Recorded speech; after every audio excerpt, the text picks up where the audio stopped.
Tamil news நேயர்களுக்கு அன்பு வணக்கம். இன்றைய சிறப்பு நேர்காணலில் நம்மோடு இணைந்திருக்கும் சிறப்பு விருந்தினர் தமிழ் தேசிய விடுதலை இயக்கத்தினுடைய பொதுச் செயலாளர் மரியாதைக்குரிய தோழர் தியாகோ ஐயா தான் இணைஞ்சிருக்காங்க. வணக்கம்.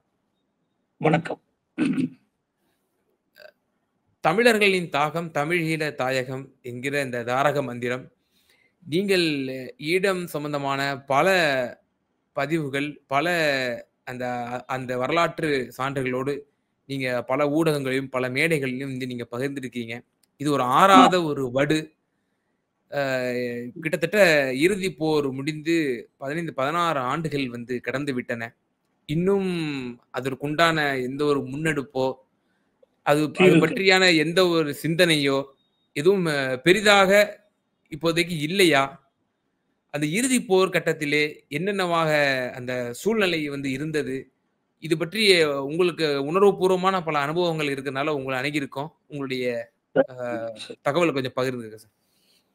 முள்ளிவாய்க்கால் இனவழிப்பு 2009 மே மாதத்தில் நிகழ்ந்த அந்த முள்ளிவாய்க்கால் இனவழிப்பு திடீரென்று நிகழ்ந்த ஒரு நிகழ்ச்சி அல்ல.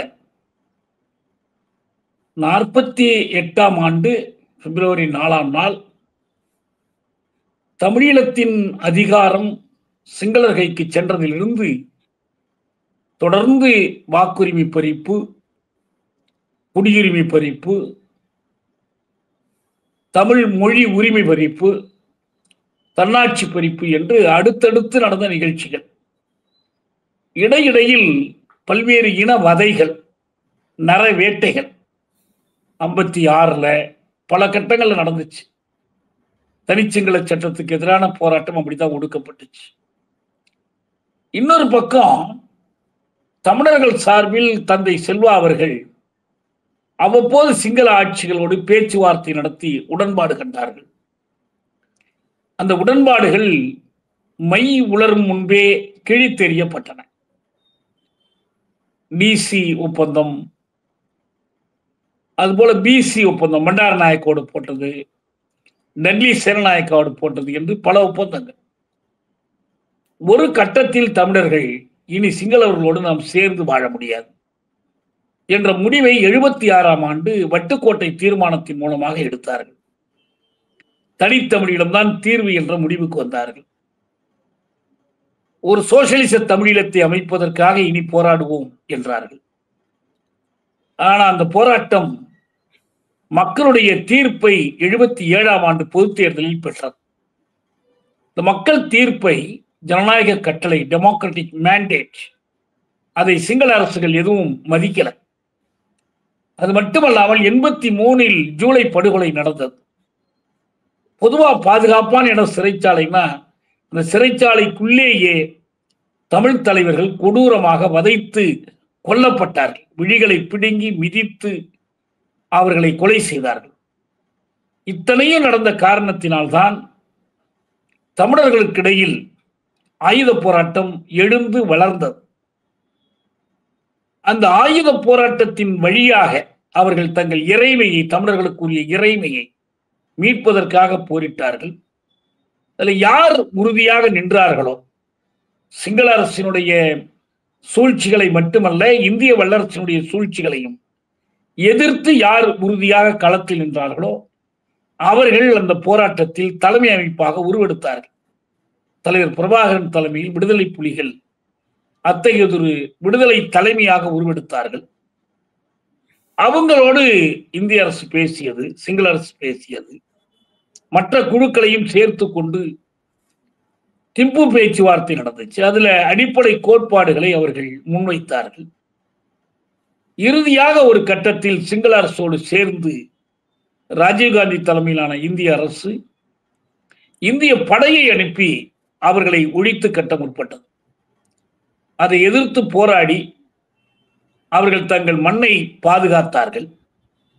இந்திய படையை திருப்பி துரத்தி தமிழீழத்தை மீட்டார்கள். இது பல கட்டங்களாக நடந்த போர்.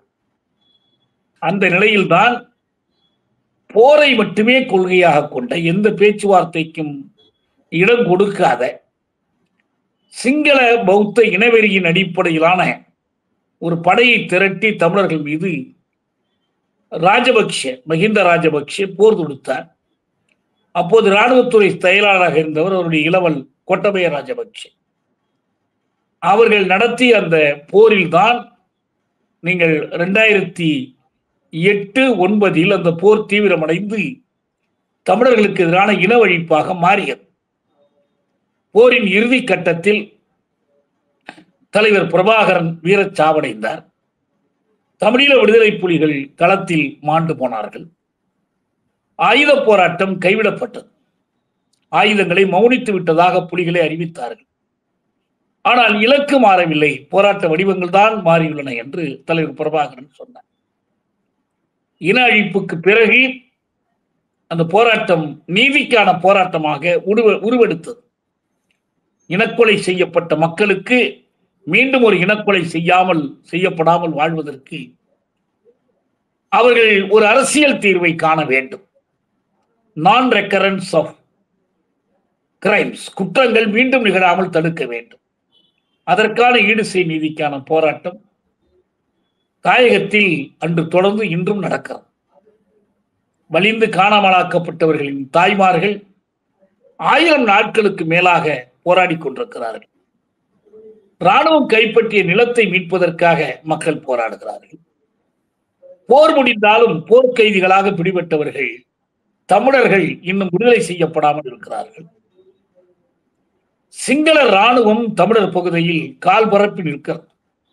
இராணுவமாக மட்டுமல்ல, வணிக நிறுவனங்களை நடத்துகிறது, வேளாண்மை செய்து பயிர் விளைவிக்கிறது.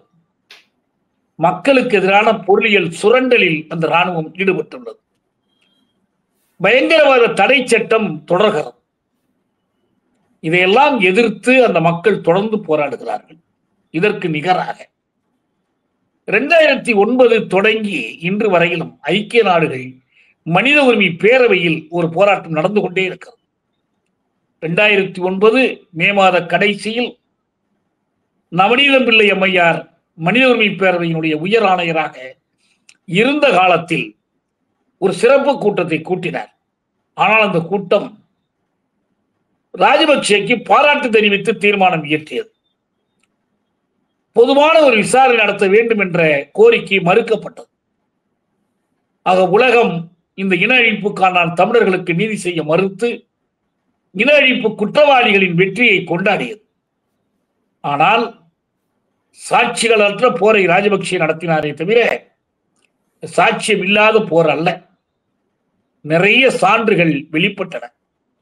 ஹெலன் மெக்கரே 4வது சேனல் சார்பில் ஆவணப்படமே எடுத்து வெளியிட்டார். சிங்கள படையினர் தங்கள் வெற்றியின் அடையாளமாக பிடித்து வைத்திருந்த படங்கள் பல வகையில் செயற்கைக்கோள்கள் வழியாக ஐநாவே எடுத்த படங்கள் இவையெல்லாம் வந்த பிறகு போர்க்குற்றங்கள் நடந்துள்ளன, மனித குலத்துக்கு எதிரான குற்றங்கள் நடந்துள்ளன, மொத்தத்தில் இனக்கொலை நடந்துள்ளது என்ற குற்றச்சாட்டு பலராலும் எழுப்பப்பட்டது. 2011 மூவல்லுநர் குழு ஒரு அறிக்கை கொடுத்தது. அடுத்த ஆண்டில் சார்லஸ் பெட்ரி தலைமையில் ஐநா உள்ளக ஆய்வு குழு அறிக்கை கொடுத்தது. இந்த அறிக்கைகள் போர்க்குற்றங்கள், மனிதகுல விரோத குற்றங்கள் நடந்திருப்பதாக நம்புவதற்கு ஆதாரம் உண்டு என்று தெரிவித்தன. மேற்கொண்டு இந்த விசாரணையை தொடர்ந்தால்தான் இனக்கொலை குற்றச்சாட்டை நிரூபிக்க முடியும். ஐக்கிய நாடுகள் பேரவையில், மனித உரிமை பேரவையில் அடுத்தடுத்து தீர்மானங்கள் இயற்றப்பட்டன. அமெரிக்க ஆதரவு தீர்மானம் என்று சொன்னார்கள். இந்தியா தலையிட்டு திருத்தங்களை கொடுத்தது. ஆனால் தமிழர்களுடைய கோரிக்கை நடந்த குற்றங்களை பற்றி பன்னாட்டு புலனாய்வு நடத்த வேண்டும். பொது வாக்கெடுப்பின் மூலம் தமிழர்களுடைய வருங்காலத்தை தீர்மானிக்க வேண்டும். உள்நாட்டில் நேர் இனவழிப்பு நிறுத்தப்பட்டாலும் கட்டமைப்பியல் இனவழிப்பு தொடர்கள். சிங்கள விகாரைகளாக தமிழ் கோயில்கள் மாற்றப்படுகின்றன. ஆங்காங்கே புத்தர் சிலைகள் கச்சத்தீவிலே கூட கண்டெடுத்தார்கள். இந்த விதத்தில் தமிழர்களுடைய இறந்தோருக்கு வணங்குகிற அந்த உரிமை கூட மறுக்கப்படுகிறது. தங்கள் குடும்பத்தில் இறந்து போனவர்களை எண்ணி வழிபடுகிற உரிமை குடும்பங்களுக்கு மறுக்கப்பட்டது.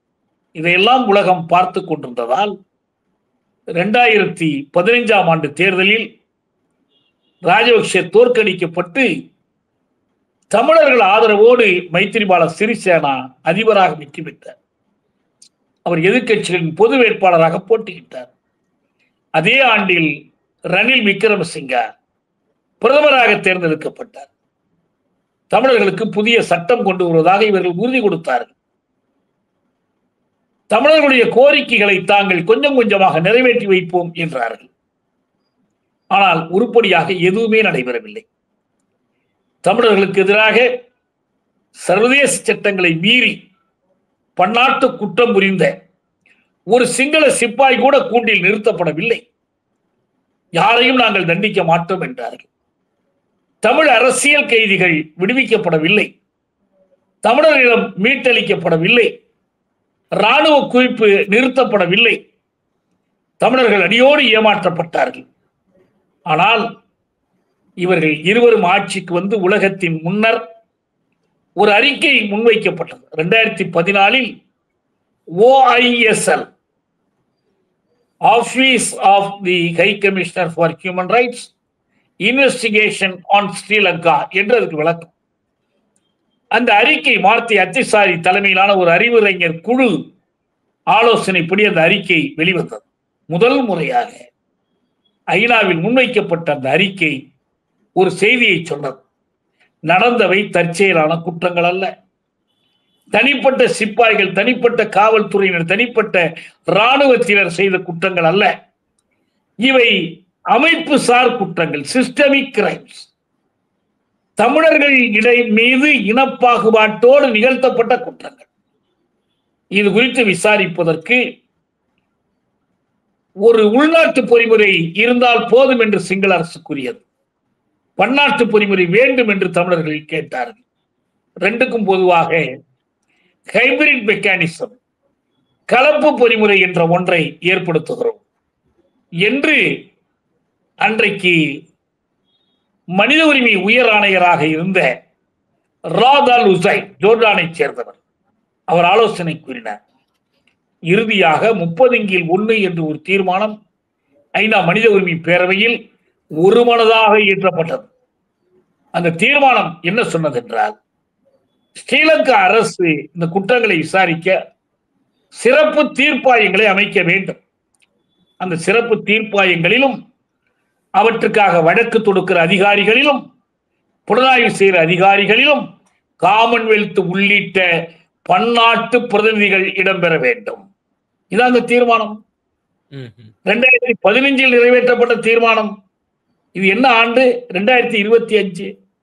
இந்த 10 ஆண்டுகளில் அந்த தீர்மானத்தினுடைய ஒரு எழுத்து கூட நடைமுறைக்கு வரவில்லை.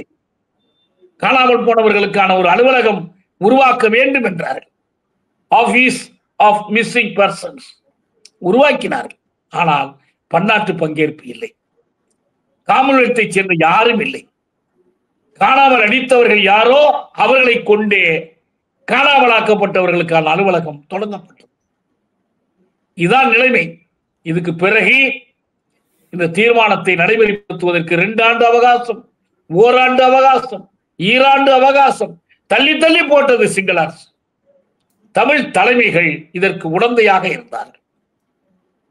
அவர்களும் சேர்ந்து அதிகம் தள்ளி போடாதீர்கள் என்றுதான் சொல்லிக் கொண்டிருந்தார்களே தவிர உடனடியாக நடைமுறைப்படுத்த வேண்டும் என்று கேட்கவில்லை. ரணில் விக்ரமசிங்கா யாழ்ப்பாணத்திற்கு போயிருந்த போது காணாமலாக்கப்பட்டவர்கள் என்று சொல்கிறீர்கள், அவர்கள் பெரும்பாலும் இறந்து விட்டார்கள் என்று சொன்னார். இதற்கு பிறகு மீண்டும் கோட்டபய வந்தார். மீண்டும் மகிந்த ராஜபக்ஷ வந்தார். கோட்டபய சொன்னார், காணாமலாக்கப்பட்டவர்கள் பெரும்பாலும் உயிரோடு இல்லை என்றார். அவர்களின் நோய் வந்து செத்தார்களா? கொல்லப்பட்டார்கள். அப்ப கொலை செய்தது யாருடைய குற்றம்? யார் மீது நடவடிக்கை? சிங்கள பத்திரிகையாளர், கேலி சித்திரம் அறியக்கூடியவர் பிரகீத் எக்னலி ஹோடா என்று பெயர். அவரை வெள்ளை வானிலே கடத்தி கொண்டு போனார்கள். இதை உளவுத்துறை கண்டுபிடித்து சொன்னது. ராணுவ அதிகாரிகள் தான் குற்றவாளிகள். ஆனால் ராணுவ அதிகாரிகளை தீண்டக்கூட முடியாது என்று அரசு தடை விதித்தது. இதான் உண்மையில் நடந்தது.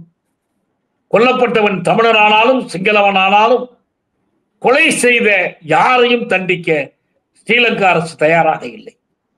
இந்த நிலைமையில் தான் இந்த இப்போது ஒரு கூட்டம் நடந்து கொண்டிருக்கிறது. ஐநா ஜெனீவா கூட்டம் நடந்து கொண்டிருக்கிறது, 60வது அமர்வு.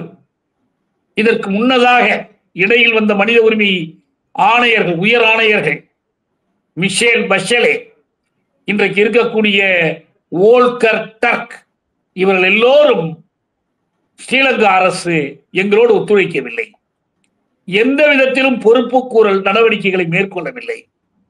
எனவே உறுப்பு நாடுகள் நீங்கள் போய் உலக நீதிமன்றத்திலே, அனைத்துலக குற்றவியல் நீதிமன்றத்திலே நீங்கள் புகார் கொடுக்கலாம். எந்தெந்த நாட்டில் போர்க்குற்றங்கள் குற்றங்கள் என்று சட்ட புத்தகம் கூறுகிறதோ அங்கெல்லாம் நீங்கள் நடவடிக்கை எடுத்துக் கொள்ளலாம். அமெரிக்க அரசு சவேந்திர சில்வாவுக்கு மட்டும் எங்க நாட்டுக்குள்ள வரக்கூடாதுன்னு தடை விதித்தது. சில அதிகாரிகளுக்கு சுவிட்சர்லாந்து தடை விதித்தது. ஆனால் மற்றபடி அவர்கள் தடையின்றி நடமாடிக் கொண்டிருக்கிறார்கள், உழவிக் கொண்டிருக்கிறார்கள். அவர்களே ஐநா தூதர்களாகவும் போய்கொண்டிருக்கிறார்கள். எந்த விதமான கவலையும் இல்லை. இம்பியூனிட்டி, என்ன குற்றம் செய்தால் தண்டனை கிடையாது என்ற ஒரு பண்பாடு வளர்க்கப்படுகிறது. சென்ற ஆண்டு இந்த சூழலில் தான் இடதுசாரியாக கருதப்படுகிற ஜேவிபி இருந்து வந்த, இன்றைக்கு வேறொரு பெயரால் அறியப்படுகிற ஒருவர் அதிபராக தேர்ந்தெடுக்கப்பட்டிருக்கிறார். அவர் வந்ததற்கு பிறகு ஏதாவது செய்வாரா என்றால் தமிழர் என்ற அடையாளத்தை அவர் மறுக்கிறார். தமிழராவது சிங்களராவது முஸ்லீமாவது எல்லாம் இங்கே இலங்கையர்கள் தானே இருக்கிறார்கள் என்பதுதான் அவருடைய நிலைப்பாடு. ஊழலை எதிர்க்கிறார். காலங்காலமாக சிங்கள அரசியலில் பெருச்சாளிகளாக சுரண்டி தின்ற குடும்பங்களை எதிர்க்கிறார் என்பதற்காக சிங்கள மக்கள் ஆதரவளித்து அவரை தேர்ந்தெடுத்தார்கள். தமிழ் மக்களும் இவர் புதிதாக வருகிறார், தங்களுக்கு ஏதாவது செய்வார் என்ற நம்பிக்கையோடு அவருக்கும் அவருடைய ஆதரவாளர்களுக்கும் வாக்களித்தார்கள். ஆனால் ஐக்கிய நாடுகள் மனித உரிமையில் பேரவையில் பழைய அரசுகள் எதை சொன்னார்களோ அதைத்தான் இவரும் சொல்லுகிறார். இந்த முறை ஒரு தீர்மானத்தை முன்மொழிந்தார்கள். அந்த தீர்மானத்தில் இன்டர்நேஷனல், பன்னாட்டு, சர்வதேச என்ற சொல்லையே நீக்கிவிட்டார்கள். பழைய தீர்மானத்தில் எல்லாம் இருந்துச்சு, இந்த தீர்மானத்துல எதுவுமே கிடையாது. சிங்கள அரசு எடுத்திருக்கிற நடவடிக்கையில் சிலவற்றை குறை சொல்கிறார், சிலவற்றை பாராட்டுகிறார்.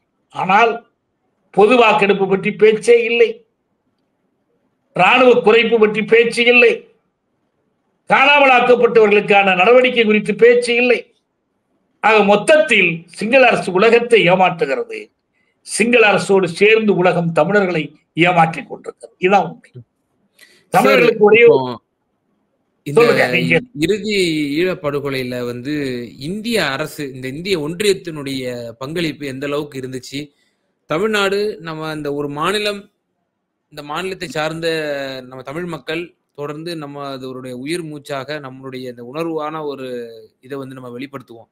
இந்திய ஒன்றியம் எந்த அளவுக்கு இந்த போர்ல பங்கெடுத்துச்சு, அவங்கதான் எந்த அளவுக்கு அவங்களோட பங்களிப்பு இருந்துச்சுன்னு உங்களுடைய கருத்தை சொல்லுங்க சார். இந்திய அரசு, இந்திய வல்லரசு இந்த போரை நடத்துவதில் முழுக்க முழுக்க ராஜபக்சேக்கு துணை நின்றது. எப்படி இந்திய படையை அனுப்பி புலிகளை ஒழித்து கட்ட பார்த்தார்களோ அதனுடைய தொடர்ச்சியா, அது காங்கிரஸா பாஜகவா என்ற வேறுபாடெல்லாம் ஒண்ணும் கிடையாது. யார் வந்தாலும் அதான் நிலைமை. இந்த ஸ்டேட் அப்படிதான். அவன் மன்மோகன் சிங் இருக்கிற காலத்தில் ஆயுதங்கள்லாம் கொடுக்கலையா என்ன? நாங்க வெறும் ராடார் தான் கொடுக்கிறோம்னு சொன்னாரே அன்னைக்கு இருந்த அயல்வுறவுத்துறை அமைச்சர் பிரணாப் முகர்ஜி சொன்னார்ல. இப்படி அடுத்தடுத்து இவர்கள் தொடர்ந்து துணை போறாங்க. ஒரு கற்பனையா கேட்போம், ஒரு தற்சார்பான பன்னாட்டு விசாரணை போர்க்குற்றங்களை பற்றி நடக்குது. என்ன உண்மை அதில் வெளிப்படும்? இந்த போர்க்குற்றங்களில் இந்திய ராணுவமும் சேர்ந்து ஈடுபட்டது, இந்திய அரசும் பங்கேற்றது. ராஜபக்சே சொன்னார்ல, அவர்களுடைய போரை நாங்கள் நடத்துகிறோம். இது யாரோட போர்? இந்தியாவின் போர், நாங்கள் நடத்துகிறோம் சொன்னாரா இல்லையா? யாரா மறுப்பாங்களா? ஒரு கட்டத்தில் மிக தெளிவாக அவர்கள் அறிவித்தார்கள். போர் நடைபெறுகிற அந்த காலத்தில், மிக கடுமையாக போர் நடந்து கொண்டிருந்த காலத்தில், இந்தியா தரப்பில் 3 பேர் ஸ்ரீலங்கா தரப்பில் 3 பேர், 2 பேரும் தினந்தோறும் கலந்து பேசி இந்த போரை ஒருங்கிணைத்து நடத்தினோம் சொன்னாங்க. இப்ப இந்த உண்மையெல்லாம் வெளியே வந்துருமே. எனவே இந்த உண்மைகள் வரவிடாமல் தடுக்கணும். இதுதான் அவங்களுடைய நோக்கம். 2014 இந்த OISL விசாரணை பற்றி நான் சொன்ன பாருங்க. அந்த விசாரணை நடத்துவது பற்றி விவாதித்த போது சிதம்பரம் உள்துறை அமைச்சராக இருந்தார். நீங்க இந்த விசாரணைக்கு ஏன் ஆதரவு கொடுக்கலன்னார். அவ்வளவு காசு இல்லைங்க செலவு பண்றதுக்கெல்லாம். மனித உரிமை யார் சொன்னது? சிதம்பரம் சொன்ன பதில். We don't support an intrusive approach. வெளிநாட்டில இருந்து போய் தலையிடுகிற அணுகுமுறையை நாங்கள் விரும்பல. இப்ப ரேடார் கொடுத்தது தலையிடுறது இல்லையா? சிங்கள ராணுவத்திற்கு டேராடூன்ல பயிற்சி கொடுத்தீங்களே அது தலையீடு இல்லையா? நேரடியா இந்திய ராணுவத்தை உங்க ராஜீவ்காந்தி அனுப்பி தமிழ் மக்களை கொலை செய்தாரே அது தலையீடு இல்லையா? நீங்க தமிழர்களுக்கு எதிராக தலையிடுவீங்க, ஆனா சிங்கள ராணுவத்துக்கு எதிராக தலையிட மாட்டீர்கள். என்ன தலையிடாமல் நாங்கள் இருக்கிறோம்? உண்மையில தலையிடாமல் இருந்தீர்களா? சிங்கள அரசுக்கு காசு கொடுத்தீங்க, சிங்கள அரசுக்கு ஆயுதம் கொடுத்தீர்கள், சிங்கள ராணுவத்திற்கு பயிற்சி கொடுத்தீர்கள், ஐக்கிய நாடுகள் அமைப்பில் மற்ற சர்வதேச அமைப்புகளில் ராஜபக்சே தனிமைப்படாமல் பார்த்து கொண்டீர்கள். ஐநா இயற்றிய தீர்மானங்கள் எல்லாம் இந்தியா தான் தலையிட்டு அவர்களை பாதுகாத்துச்சு. எல்லா வகையிலும் சிங்கள அரசுக்கு முட்டுக் கொடுத்ததால் இந்த இன அழிப்பில் இந்திய அரசுக்கும் பங்கு உண்டு. ஆக்டிவ் ரோல், முனைப்பான பங்கு உண்டு. இந்த பங்கு இருக்கிற காரணத்தினால் இந்த விசாரணை நடக்கக்கூடாதுன்னு இந்தியா நினைக்குது. இதுக்கு முட்டுக்கட்டை போடு, தடுக்குது. ஏன்னா இவன் கூட்டு குற்றவாளி, சிங்கள அரசோடு இவனும் ஒரு கூட்டு குற்றவாளி. எனவே இவர்கள் தொடர்ந்து இதை செய்யறாங்க. இதுதான் உண்மையான நிலைமை. எனக்கு என்ன சார், இப்போ ஏன் இந்திய நம்முடைய இந்திய ஒன்றியம், இந்த இந்திய ஒன்றிய அரசு, இந்திரா காந்தி அம்மையார் நம்முடைய தமிழகத்திலேயே விடுதலை புலிகளுக்கு பயிற்சி கூடங்கள் கூட வச்சிருந்தாங்க. அதெல்லாம் நம்ம பார்த்தோம் கடந்த கால வரலாற்றுல. ஆனால் ராஜீவ் காந்தியினுடைய வருகைக்கு பிறகுதான் தொடர்ந்து புலிகளுக்கு எதிராக நடவடிக்கைகளும் சரி, அதே போல தனி இடங்கிற அந்த விவகாரத்துல தொடர்ந்து முட்டுக்கட்டையாக இருந்து கொண்டு வருகிறது இந்த இந்திய ஒன்றியம். ஏன் அவங்களுக்கு என்ன அச்சம்? ஒருவேளை இந்தியாவையும் அவர்கள் துண்டாட நினைப்பார்கள், இந்தியாவையும் செப்பரேட் மாநிலமாக, செப்பரேட் நாடாக தமிழகத்தை கேட்க கூடும், நேரிடும், அதற்கு நம்ம இடம் கொடுத்துட கூடாதுங்கிற ஒரு நோக்கமா இந்திய ஒன்றிய அரசுக்கு? தமிழீழ விடுதலை புலிகள் இந்திய அரசியலிலோ தமிழக அரசியலிலோ தலையிடுவதில்லை என்று கொள்கையோடு செயல்பட்டாங்க. அவர்கள் தலையிட்டதும் இல்லை. தமிழ்நாடு தனியா இருக்கணுமா இந்தியாவோட இருக்கணுமாங்கிறது பிரபாகரனோ தமிழீழ மக்களோ சொல்ல வேண்டிய முடிவு அல்ல. தமிழ்நாட்டு மக்கள் கையில் தான் இருக்கு. 1938ஆம் ஆண்டு தமிழ்நாடு தமிழருக்கே என்று பெரியார் முழக்கம் கொடுத்த போது பிரபாகரன் பிறக்க கூட இல்லையே. அப்ப தமிழீழத்தில் விடுதலை போராட்டமே இல்லையே. தமிழ்நாட்டினுடைய சுயநிர்ணய உரிமைக்கும் விடுதலைக்குமான போராட்டம் பிரிட்டிஷ்கார காலத்திலே தொடங்கிடுச்சு. அப்ப தமிழகத்துக்காக போராடல. அதனால அவங்க சொல்லி நம்ம போராடணுங்கிற அவசியம் இல்லை.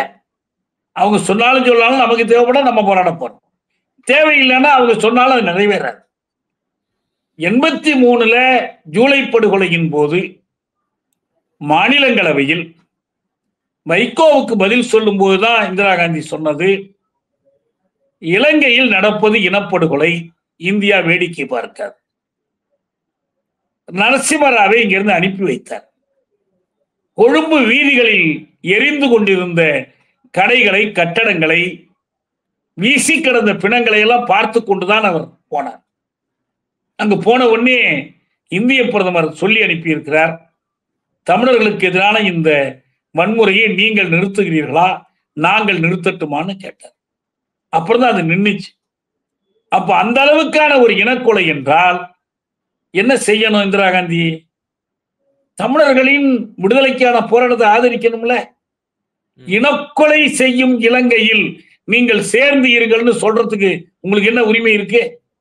ஆனால் அது அன்னைக்கும் சொல்லல, என்னைக்கும் இந்திய வல்லரசு தமிழீழ விடுதலையை ஆதரிக்கல. ஆனா ஏன் புலிகளுக்கு உதவுனாங்க? ஏன் விடுதலை இயக்கங்களுக்கு உதவி பண்ணாங்க?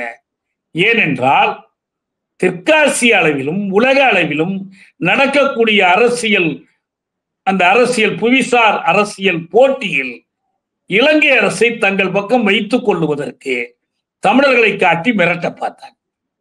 அதுக்கு அவங்களுக்கு என்ன தேவைப்பட்டுச்சு? நீங்க சீனா பக்கம் ஆதரவு கொடுக்க கூடாது, பாகிஸ்தான் ஆதரிக்க கூடாது, எங்களை தான் ஆதரிக்கணும். எங்களை நீங்க ஆதரிக்கணும்னா, ஆதரிக்க தவறினால் நாங்க என்ன பண்ணுவோம்? தமிழர்களை விட்டு உங்களை மிரட்டுவோம். இந்த முயற்சி தான் அவங்களுக்கு. ஒருபோதும் அவர்கள் தமிழீழ விடுதலையை இந்திரா காந்தி ஆதரிச்சதில்லை, பின்னால வந்த பிரதமர்களும் ஆதரிச்சதில்லை. டெசோ மாநாட்டிலே வந்து பேசினாருங்க வாஜ்பாய், தமிழீழத்தை ஆதரிக்கிறதுக்காக வந்து பேசினார். அவருடைய அகண்ட பாரத கொள்கைக்கு உதவுமான்னு பார்த்தார். அவங்க அகண்ட பாரதத்துல இலங்கை உண்டு தானே, அதையும் இணைத்துக்கணும்ல இந்தியாவோட. இன்னைக்கு மோடிக்கு அந்த ஆசை உண்டு, ராஜீவ்காந்திக்கு அந்த ஆசை இருந்துச்சு. உலகத்தில் 2வது தமிழ் மாநிலத்தை உருவாக்கி இருக்கிறோம் சென்னை கடற்கரையில அவர் பேசினார். அதுக்கு என்ன பொருள்? அதனால உண்டு. எனவே இங்க தெற்காசியாவில் பல முரண்பாடுகள் செயல்படுது. அவங்க இன்னொன்னு என்ன பார்க்கிறாங்கன்னா, தமிழீழம் ஒரு விடுதலை பெற்ற தேசமாக உருவாகுமானால், தமிழர்கள் ஒரு இறைமை வாய்ந்த நாட்டை உருவாக்குவார்களானால், அது இந்த தெற்காசியா முழுவதிலும் தாக்கம் செலுத்தும். காஷ்மீர்ல ஒரு இயக்கம் ஒண்ணு உருவானுச்சு, பச்சை புலிகள்னு அதுக்கு பேரு. புலிகளுடைய தாக்கம் அது உருவானுச்சு. மிசோராம், நாகாலாந்து போராளிகள்லாம், ஐயோ புலிகள் எவ்வளவு திறமையா செயல்படுறாங்க, எப்படி ஊக்கமா இருக்காங்க, இது யாரும் பிரபாகரன் அனுப்பி வைக்கணும்னு அவசியம் இல்லை, இயல்பா பரவக்கூடிய செய்தி. அப்ப தமிழீழம் விடுதலை பெறுவது தேசிய இனங்களை ஒடுக்கி கொண்டிருக்கிற ஒரு பார்ப்பனிய பாரத அரசு தனக்கு ஆபத்தாக கருதுகிறது. இது ஒரு காரணி. இந்த காரணத்தை வைத்து அவங்க என்ன பண்றாங்க? ஸ்ரீலங்கா அரசை மிரட்டுறது ஒரு காரணம், இது ஒரு காரணி. எனவே மிரட்டுறது அளவுக்கு இவங்க வலுவா இருக்கட்டும், ஆனால் இவர்களுக்கு ஒரு விடுதலை கிடைச்சிடக்கூடாது. கடைசி காலத்துல இவர்கள் ஏன் சிங்கள அரசோடு பேச்சு நடத்துகிறார்கள்? தமிழீழம் தானே வேணும், நானே பெற்று தருவேனே என்று ராஜீவ்காந்தி கலைஞர்கிட்ட பேசினார். அந்த அளவுக்கு அவங்க முன் வர்றாங்க. தமிழீழம் வரட்டும், ஆனா இந்தியாவுக்கு அடிமையா இருக்கணும். இந்தியாவினுடைய விரிவாதிக்க கொள்கை, தெற்கு நோக்கிய விரிவாதிக்க கொள்கை, அந்த விரிவாதிக்க கொள்கை தான் ஈழத்துக்கு எதிராக நிற்கிறது. இது தலைவர் பிரபாகரனே அவருடைய மாவீர் நாள் உரையில சுட்டி காட்டுறார். எங்களுக்கு இந்தியா பகை அல்ல, இந்தியாவை நாங்கள் பகைத்துக் கொள்ளவே இல்லை, ஆனா இந்தியா தான் எங்களை பகைத்துக் கொள்ளுகிறது. ஏன்? அதனுடைய தெற்கு நோக்கிய விரிவாதிக்க கொள்கைக்கு நாம தடைன்னு நினைக்கிறேன். தலையாட்டிகளை அங்கு உருவாக்குது, இந்திய அரசின் கையாட்களை உருவாக்குது. TNA தமிழ் தேசிய ராணுவம் யாரு உருவாக்குனா? இந்திய ராணுவம். 50,000 துப்பாக்கிகளை அவங்க கையில கொடுத்துட்டு தான் வெளியே வந்துச்சு. அவங்க எல்லாரும் துப்பாக்கி கொண்டு போய் புலிகள் முகாமில் ஒப்படைச்சாங்க. தலைவர் பிரபாகரன் சொன்னார், இந்தியாவுக்கு இந்தியா நமக்கு ரொம்ப இழப்பு ஏற்படுத்திடுச்சு, நம்மளை கொன்னு இருக்கு, நம்ம ஆயுதங்களை பறிச்சிருக்கு, நம்ம வெற்றிகளை கெடுத்திருக்கு, அதனால நமக்கு ஒரு இழப்பீடு கொடுக்கணும்னு விரும்பி 50,000 துப்பாக்கி கொடுத்துட்டு போறாங்க. நேரா கொடுக்க வெட்கப்பட்டு நம்ம பொடியன்கள்ட்ட கொடுத்து ஒப்படை சொல்லிட்டு போயிட்டாங்கன்னு அவர் கேலியா சொன்னார். IPK திரும்பி வரும்போது நடந்தது இதுதான். இப்ப தொடர்ந்து அங்க கைக்கூலி ராணுவங்களை, இப்ப காஷ்மீர்ல சர்க்கார் போராளிகள்னு உண்டு, நாகாலாந்துல உண்டு, போராட்டம் நடக்கிற இடத்துல பூரா கைக்கூலிகளை இந்தியா தயாரிக்குது. அப்படிதான் அங்கேயும் முயற்சி பண்ணாங்க, அது நடக்கல. அதனால என்ன பண்றாங்கன்னா, தமிழீழம் மலர்வதற்கு அவங்க எதிராக இருக்கிறார்கள். நீங்க ஒன்னே ஒண்ணு உதாரணத்துக்கு மட்டும் சொல்றேன். கியூபா அமெரிக்காவுக்கு என்ன கேடு பண்ணுச்சு? பத்திஸ்தா என்ற சர்வாதிகாரியை காஸ்ட்ரோவும் சேகுவேராவும் போராடி வீழ்த்தி ஒரு அரசை உருவாக்கினாங்க. ஆனா அமெரிக்கா ஏன் கியூபாவின் மேல் பகைமை பாராட்டுது? அமெரிக்காவை பொறுத்த வரைக்கும், அமெரிக்காவில் மட்டுமல்ல, லத்தீன் அமெரிக்கா முழுவதிலும், மத்திய அமெரிக்காவில், அமெரிக்க கண்டம் முழுவதிலும் கியூபா ஒரு தாக்கம் செலுத்துது. நிகாரகுவா, வெனிசுவேலா, பெரு, சிலே, இப்படி எல்லா நாடுகளிலும் கியூபாவில் நடந்தது போன்ற புரட்சி உருவாகுது. இன்னைக்கு லத்தீன் அமெரிக்காவில் பல பகுதிகள் அமெரிக்காவுக்கு எதிரான இளஞ்சிவப்பு புரட்சிகளை நடத்தி காட்டியிருக்கு. இதுக்கெல்லாம் யாரா காரணம்? கியூபா. எனவே கியூபா மீது தடை விதிக்குது, கியூபா மீது படையெடுக்குது, கியூபாவுக்கு எதிராக நாச வேலை செய்து, கியூபாவை அமெரிக்கா எப்படி பார்க்கிறதோ அப்படித்தான் தெற்காசிய வல்லரசாக்கி இந்தியா ஈழத்தை பார்க்குது. இதுதான் அடிப்படையான காரணம். சார், இந்த விவகாரத்துல எனக்கு 2 இறுதியான ஒரு கேள்விகள். ஒன்று, அந்த இறுதி போரின் பொழுது கூட்டணியில் இருந்தது திராவிட முன்னேற்ற கழக அரசு. ஒருவேளை திராவிட முன்னேற்ற கழக அரசு நினைத்திருந்தால் அந்த போரை நிறுத்தியிருக்க முடியுமா? ஒரு கேள்வி. 2வது, இப்போ இருக்கக்கூடிய சமகால சூழ்நிலையை நம்ம பார்க்கும் பொழுது தனி ஈழம்ங்கிற ஒரு இது தேவைப்படலையா? அதுக்குண்டான பேசுபொருளும் இல்லை, பெருசாக இல்லை. அங்க சூழ்நிலை எப்படி இருக்கு? தமிழர்கள் ரொம்ப சுவிட்சமா சந்தோஷமா வாழ்றாங்களா? உங்களுடைய நிறைவான கருத்தை பற்றி. ஒவ்வொரு கேள்வியா நம்ம எடுத்துக்கொள்வோம். ஒன்று, அன்றைக்கு இருந்த திமுக அரசு அது விரும்பி இருந்தால் போரை நிறுத்தி இருக்க முடியுமா? இது ஊகம் சார்ந்த கேள்வி. ஆனா நிறுத்த முயன்றதா? இதுதான் முக்கியமான கேள்வி. முடியுதா முடியலையாங்கிறது வேற செய்தி. கூப்பிடு தொலைவில் நமக்கு அவங்களுக்கு இடையில சில மைல் தான் இடைவெளி. ஒரு இன அழிப்பு நடந்து கொண்டிருக்கும் போது அந்த இன அழிப்புக்கு உடந்தையாக இருக்கிற இந்திய அரசில் திராவிட முன்னேற்ற கழகம் பங்கு வகித்தது. அமைச்சரவையில் பங்கு வகித்ததுன்னா என்ன அர்த்தம்? அந்த அரசு செய்த எல்லாவற்றுக்கும் இந்த கட்சியும் பொறுப்பு. அமைச்சரவை கூட்டு பொறுப்புன்னு ஒண்ணு உண்டா இல்லையா? அந்த கூட்டு பொறுப்பு இருந்ததுனாலதானே காவிரி பற்றி பேசியதற்காக வாழப்பாடி ராமமூர்த்தியை நரசிம்மராவ் விலக சொன்னாரா இல்லையா? அப்ப இந்திய அரசு, மன்மோகன் சிங் தலைமையிலான அரசு, சோனியா காந்தியின் வழிகாட்டுதலோடு நடத்தப்பட்ட அரசு ஈழத்தில் என்ன செய்திருந்தாலும் அதற்கு ஒரு பொறுப்பு, பெரிய பொறுப்போ சிறிய பொறுப்போ திமுகவுக்கும் உண்டு. இது முதல் காரணி. அப்ப இந்திய அரசு சிங்கள அரசோடு சேர்ந்து நடத்திய இனக்கொலையை திமுக அரசு தடுக்க தவறியதா இல்லையா என்பது அல்ல, அதில் இது பங்கேற்கவும் செய்தது. அமைச்சரவையில் இடம்பெற்றதால் இன அழிப்பு குற்றத்தில் திமுக அரசும் பங்கேற்றது. திமுக அரசுக்கு இறைமை இல்லை, தமிழர்களுக்கு ஒரு இராணுவம் இல்லை, ஐநாவில் நமக்கு ஒரு கொடி இல்லை. எனவே இது சமமா, இந்திய அரசோடு சமமா பங்கேற்கிறதுக்கான அதிகாரம் இதுக்கு இல்லை. ஆனால் ஒரு கட்சி என்ற முறையில தமிழர்களின் உணர்வுகளை, 7 கோடி தமிழர்களின் உணர்வுகளை சரியாக எதிரொலிக்க வேண்டிய பொறுப்பு எதற்கு உண்டு என்றால் திமுக தலைமைக்கு உண்டு, கலைஞருக்கு உண்டு. ஏன் 2008 அனைத்து கட்சி கூட்டம் போட்டு இயற்றப்பட்ட தீர்மானம் என்ன சொன்னிச்சு? இனக்கொலை போரில் நான் கூட கேட்டேன், காங்கிரசுக்கும் சிபிஎம்முக்கும் கூட இது உடன்படிக்கைன்னு எனக்கு ரொம்ப சந்தோஷமா இருக்கு. ஏன்னா சிபிஎம் கட்சியை இன அழிப்பு போர்னு ஒத்துக்கொள்ள செய்வதற்காக கட்சிக்குள்ள போராடி கடைசியா எங்களை வெளியேற்றினாங்க. இனக்கொலைன்னு சொன்னதுக்காக சந்துரு, நான், ஹரிபரந்தாமன் மற்ற தோழர்கள்லாம் கட்சியை விட்டு வெளியேற்றப்பட்டோம் அல்லது விலகணும். ஆனால் அந்த இனக்கொலைன்னு கலைஞர் தீர்மானம் இயற்றும் போது சிபிஎம்மும் அதில் கையெழுத்திட்டது, காங்கிரசும் கையெழுத்திட்டது. அப்ப இனக்கொலைன்னு நீங்க ஒத்துக்கிட்டீங்க. இதை நிறுத்த தவறினால் நாங்க எல்லோரும் பதவி விலக போறோம்னு சொன்னீங்க. இனக்கொலை போரை அவன் நிறுத்தல. இந்திய அரசு இனக்கொலைக்கு உடந்தையாக இருப்பதையும் நிறுத்தல. அடுத்தடுத்து நீங்க நடத்தின போராட்டங்களே இதற்கு சான்று. நீங்களே நடத்தினீங்களே, ஐயகோ என் தமிழினம் அழிகிறதே என்று சட்டமன்றத்தில் கலைஞர் தீர்மானம் நிறைவேற்றினாரா இல்லையா? அப்ப தமிழினம் அழிவதற்கு யார் காரணமா இருக்கா? சிங்கள அரசும் இந்திய அரசும் காரணமா இருக்கு. அந்த இந்திய அரசை நீங்கள் கண்டிச்சு பதவி விலகிறன்னு சொல்லிட்டு பதவி விலகல் கடிதத்தை கனிமொழி தொடங்கி எல்லார்கிட்டையும் நீங்களே வாங்கி வச்சுக்கிட்டீங்க. அப்ப இது நாடகம் தானே. மனித சங்கிலி நடத்தினீர்களே, கொட்டும் மழையில நாங்கெல்லாம் போய் நின்னமே ரோட்ல, நீங்க பார்வையிட்டீர்களே, அந்த அந்த நோக்கம் நிறைவேறிடுச்சா? இல்லையே. இல்ல. அப்ப நீங்க உண்மையிலேயே போராடினீர்களா, போராடியது போல் நடித்தீர்களா? இதுக்கு பெரியார் எல்லாம் துணைக்கு கூப்பிட்டீங்க. அவனும் அடிமை, நம்மளும் அடிமை. ஒரு அடிமை இன்னொரு அடிமைக்கு எப்படி உதவ முடியும்? அடிமைக்கு அடிமைதான் உதவும்.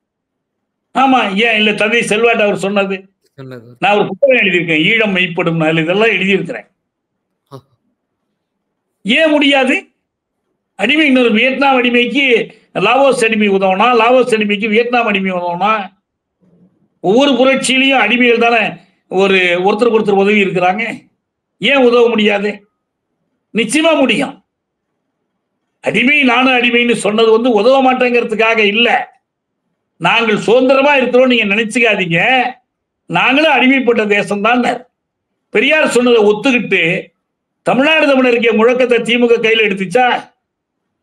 பெரியார் சொன்னது போல் நாம் ஏன் அடிமையா இருக்கணும், நம்ம விடுதலை பெறுவோங்கிறதுக்காக நீங்க போராடி இருக்கீங்களா? அப்ப இப்ப மட்டும் எதுக்கு அதை உதாரணம் எடுத்துக்கிறீங்க? அப்ப இதுவரைக்கும் நீங்க நடத்தின போராட்டம் எதுக்கு? இப்ப வெறும் இந்த மாநில அமைச்சரவை பதவிக்காக நீங்கள் தமிழினம் அழிந்த போது அதை தடுக்க முயற்சியே செய்யல. முடியுமா முடியாதாங்கிறது அப்புறம். தடுக்கிறதுக்கான முயற்சி நேர்மையாக நீங்கள் மேற்கொள்ள. எல்லாத்த விட நீங்க இன்னொரு வகையிலும் இந்த இன அழிப்புக்கு துணை போனது திமுக. எப்படி? அதை நான் சொல்றேன். எப்படின்னா, தமிழ்நாட்டில் இதற்கு எதிராக உண்மையான எழுச்சி மிக்க போராட்டங்கள் நடைபெற விடாமல் நீங்கள் திசை திருப்பினீர்கள். நாங்களும் போராடுறோம்னு சொல்லி மற்றவங்க போராடுறதை தடுத்தீங்க. போராட்டங்களை ஒடுக்கினீர்கள். போராட்டங்கள் மீது அடக்குமுறை ஏவினீர்கள். அதுக்கு மிகச்சிறந்த சான்று உயர் நீதிமன்றத்தில் நடத்தப்பட்ட தாக்குதல். உயர் நீதிமன்றத்தில் ஒரு நீதிபதி தாக்கப்பட்டார், வழக்கறிஞர்கள் தாக்கப்பட்டார்கள். எப்ப? ஈழத்துக்காக போராடி கொண்டிருந்த வழக்கறிஞர்கள் மீது 3 மணி நேரத்திற்கு மேல் தாக்கு நடந்தது. ராமச்சந்திரா மருத்துவமனையில் கலைஞர் இருந்தார். அதை நிறுத்த முற்படவே இல்லை. ஏன்? அப்ப இந்த போராட்டத்தை ஒடுக்கு நீங்க உங்க கையில் இருக்கிற அரசு இயந்திரத்தை பயன்படுத்தி ஈழ ஆதரவு போராட்டத்தை ஒடுக்குனீங்க. முத்துக்குமார் தீக்குளித்த போது அந்த தீக்குளிப்பை கொச்சைப்படுத்தி சட்டமன்றத்தில் பேராசிரியர் அன்பழகன் பேசினார். அடுத்தடுத்து தீக்குளிப்புகள் நடந்தன. ஏன் நடந்துச்சு? நீங்கள் சரியான முயற்சி எடுக்கல என்பதால் அந்த தீக்குளிப்புகள் அடுத்தடுத்து நிகழ்ச்சி. அதனால வேண்டி திமுக கழகத்தினுடைய அந்த பங்கு என்பது உண்மையில் அவங்க தடுக்க முடிந்திருக்குமா முடியலையாங்கிறதல்ல. முடிஞ்சதை மட்டும்தான் செய்வீங்களா? முடியாது எதையுமே செய்ய மாட்டீங்களா? இப்ப நீட்டை எதிர்க்கிறோம், முடிஞ்சிடுச்சா? இவனே நீட்டை எதிர்ப்பை கைவிட்டுருவோமா? இடபிள்யூஎஸ் எதிர்க்கிறோம், அவன் விட மாட்டேங்கிறான், விட்டுருவோமாக? எதிர்ப்பை கைவிட்டுருவோமா? தொடர்ந்து எதிர்க்கணும், தொடர்ந்து போராடணும்ல. அப்படி செய்ய திமுக தவறிவிட்டது என்பதுதான் நம்ம ரொம்ப மிதமா சொல்லக்கூடிய விமர்சனம். உண்மையில் இந்திய அரசோடு சேர்ந்து தமிழக அரசும் துணை பங்காளியாக இருந்து அந்த இன அழிப்பு போருக்கு உதவி செய்தது என்பதுதான் என்னுடைய குற்றச்சாட்டு. இதை மறைப்பதற்கு தான் உண்ணாவிரத நாடகம் மற்றது எல்லாமே நடைபெற்றது. நம்ம வேறு காரணங்களுக்காக பாஜகவை எதிர்த்து திமுக ஆதரிப்பது வேறு. திமுகவை ஆதரிக்கிறதுனாலேயே திமுக கழகம் செய்த இந்த பிழைகள் குற்றங்கள் மறைந்து விடாது. இரண்டாவது கேள்வி ஈழத்துக்கான தேவை. ஒன்று, நாம் என்ன கேட்கிறோம்? ஏன் ஈழ விடுதலைக்கான போராட்டம் நடந்தது? இந்த போராட்டம் பிரபாகரனால் தொடங்கப்பட்ட போராட்டம் அல்ல, செல்வாவால் தொடங்கப்பட்ட போராட்டம்னா அது கூட இல்லை. என்னைக்கு இலங்கையில் சிங்கள பெரும்பான்மையின் கைக்கு அதிகாரம் சென்றதோ அன்றைக்கு இந்த போராட்டம் தொடங்கிடுச்சு.